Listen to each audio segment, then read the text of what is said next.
जय शिवराय मित्रांनो, आत्ता आपण आहोत माणिकगडावरती. आणि माणिकगडावरती सर्वात चांगली गोष्ट मला म्हणजे इथं या गडावरती आवडणारी गोष्ट म्हणजे हा वाडा.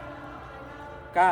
कारण की हा आपल्याला समजण्यासाठी खूप सोपा आहे आणि चांगलं त्याचं जे बेस आहे तो बेस आत्तासुद्धा चांगल्या परिस्थितीमध्ये आपल्याला पाहायला भेटतो. त्याच्यामुळे मला हा वाडा खूप आवडतो.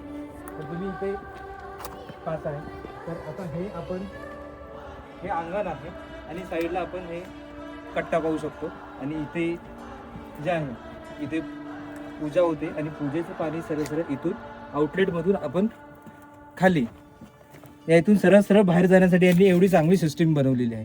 आणि पावसाचं सुद्धा पाणी इथं थांबू शकत नाही, कारण की चारी साईडून त्यांनी तो छोटासा नाला बनवलेला आहे जे आउटलेट जे पाणी डायरेक्ट वाड्याच्या बाहेर जाण्यासाठी.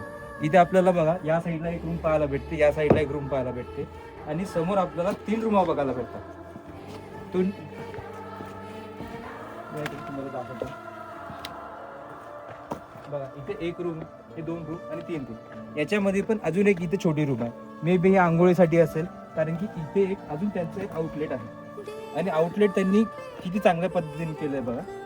चला इथे दाखव. हे इथून पाणी गेल्यानंतर डायरेक्ट जात नाही, सांडत नाही, ते एक याच्यामध्ये पडते आणि हे डायरेक्ट खाली आउटलेटनी बाहेर जाण्यासाठी मार्ग त्यांनी खूप चांगल्या पद्धतीने इथे दाखवलेला आहे. ही या रूममध्ये एक आहे आणि लास्ट जी रूम आहे त्यामध्ये एक असंच आउटलेट त्यांनी बनवलेलं आहे.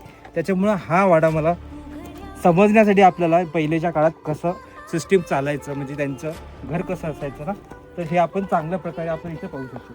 आता इथे तुम्हाला नाही दिसणार ते माती असल्यामुळे, पण इकडे या साईडला सुद्धा एक आउटलेट आहे आणि हा तर पूर्णपणे पॅक आहे, बुजवलेला आहे. तर अजून चांगलं म्हणजे पाणी इकडे तिकडे न सांडता डायरेक्ट ते आउटलेटनी बाहेर जाण्याची चांगल्या पद्धतीने सोय केलेली आहे.